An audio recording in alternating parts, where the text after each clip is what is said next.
Alors hier, je vous ai parlé des religions et du libre arbitre. Aujourd'hui, je vais m'attarder un peu plus sur le protestantisme.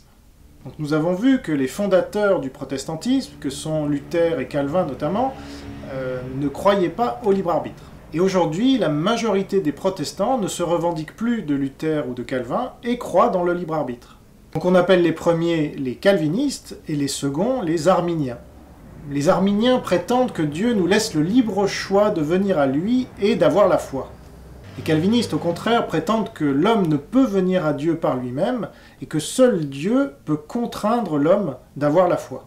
Or, si Dieu est omnipotent et omniscient, ça laisse peu de place au libre arbitre de l'homme. L'homme ne saurait surprendre Dieu en faisant tel choix plutôt que tel autre, puisque Dieu sait tout à l'avance. Et si Dieu fait un choix, l'homme ne saurait y résister, sinon on placerait l'homme au niveau de Dieu. Ainsi, il faut choisir entre le libre arbitre de l'homme et le libre arbitre de Dieu. Les deux ne sauraient coexister, sinon Dieu n'est plus Dieu, il n'est plus omnipotent et omniscient. Je précise que je n'aborde pas ce sujet dans mon livre, qui reste purement factuel et scientifique. Mais j'aborderai dans cette minute anti-libre arbitre des thèmes traités dans mon livre et des thèmes qui ne sont pas traités.